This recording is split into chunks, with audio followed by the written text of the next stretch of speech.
Son, it's Dad. The doctors say it's cancer, stage 4. I just want to see you one last time. Please, I'm sorry. I sat there for a minute, staring at the phone. Then I hit play again. And then I deleted it. This story is a brutal lesson in how the people closest to you can become your worst enemies. My family erased me overnight because of one lie. But they didn't know their lie would be the cause of their own downfall 10 years later. And I promise, if you stay until the end, you'll see how the price was paid in full. So, how did it happen? That night, my family was having one of those big Saturday dinners. My parents loved putting on a show, bragging about how our family sticks together. And then there was Anne, my adopted sister. That night, she was acting off. After dinner, she stood up, shaking, and said she needed to tell everyone something. The room went silent. Then she said it. Jackson. He forced me. My brain didn't process it at first. Then she added, I'm pregnant. Before I could say a word, my dad's fist connected with my face. I hit the floor, my teeth buzzing. My mom started screaming. My brother stood there, shaking his head. Jackson, what the hell is wrong with you? I didn't, I tried, but the next hit came. You sick bastard, my dad yelled, face red. You brought shame to this family. Anne was crying into Mom's arms, trembling. My brother, Jake, stepped forward, spit landing right by my shoe. Get out, he snarled. I looked around at all the faces I'd known my whole life. Not one of them looked at me like family anymore. She's lying, my voice cracked. I swear on my life she's lying. No one cared. The police let me go in the morning. No proof, no nothing. But when I finally got back home, all my stuff was piled on the front lawn. My dad stood by the door like a guard. Get out, he said. His voice wasn't angry this time, just cold. Dad, please, you know me. I would never. Don't call me that. You're not my son anymore. I saw my mom through the doorway, clutching Anne. She turned her face away. Then Jake slammed the door shut. That night, my phone buzzed. It was my girlfriend, Emma. I believe you, she whispered through tears. But my parents, they won't let me see you again. I'm sorry. Then she hung up. That was the last time I ever heard her voice. I sat in my car behind a gas station, my face bruised, shirt bloody, and realized something final. No one was coming to save me. My family hadn't just kicked me out. They had erased me. I drove until the gas light blinked red, ending up in a town I didn't know called Maplewood. My hands were shaking from hunger. A help wanted sign was taped to a diner window. The man behind the counter was broad-shouldered with a gray beard. Can I help you? His voice was rough. I saw the sign, I said. I can wash dishes, do anything. He looked me over. Name's Andy. Sink's in there. You start now. You get a meal after your shift. That was it. No questions. The kitchen was small, loud, and hot. When closing time came, Andy told me, there's a room upstairs. Ain't pretty, but it's got a bed and a lock. You can work it off. That was the first act of kindness I'd received in weeks. One night, Andy looked up from his newspaper. Kid, what's your story? Got a customer in here today. Said he saw your picture in a paper a couple towns over. My stomach dropped. I started shaking. That's not what it looks like. It's a lie. I swear I never. Andy raised a hand. Calm down, kid. I don't care what they say. You're here working. That's what matters. Keep your head down, do your job, and rebuild your life. The rest will sort itself out. For the first time since that night, I didn't feel like a monster. After that, something in me switched off. No more hoping someone would come around. I was done being the version of me they buried. If this story is hitting you, take a second to hit that subscribe button. It tells me you want more stories about justice. Andy started teaching me small things, how to fix pipes, patch vents. One afternoon, he slid a flyer from the community college across the counter.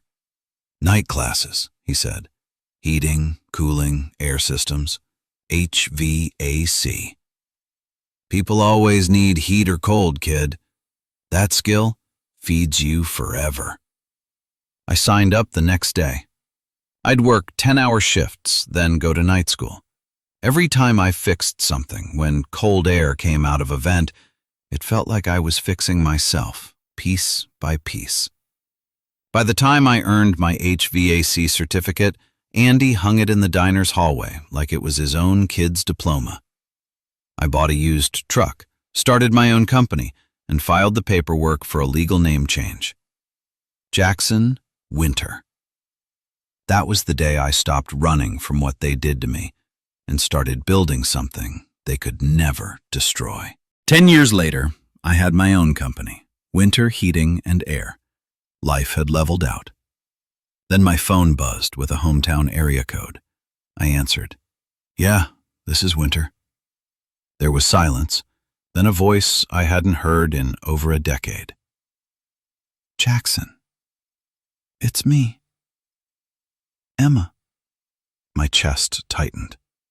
"Emma, how did you—" "I know I shouldn't call," she said, "but I thought you should hear this from someone who actually believes you. Anne's been arrested." I leaned against my van, dizzy. "Arrested for what?" "For lying," she said. "For accusing another guy the same way she did to you. During the investigation, she confessed to the first one, to you. She said she got pregnant by a local drug dealer who vanished. She panicked and blamed you because you were there and everyone believed her. Jackson, they cleared your name, officially." I couldn't speak.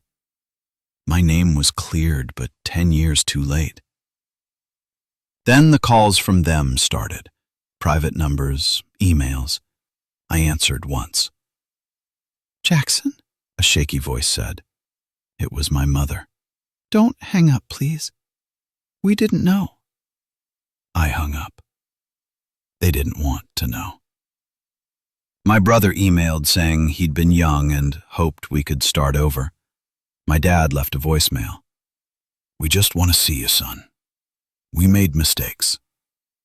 Mistakes are when you forget a birthday. What they did was a choice. Instead of replying, I wrote letters I never sent. I told them about every night I slept in my car, about the stranger who gave me shelter when my own family threw me away.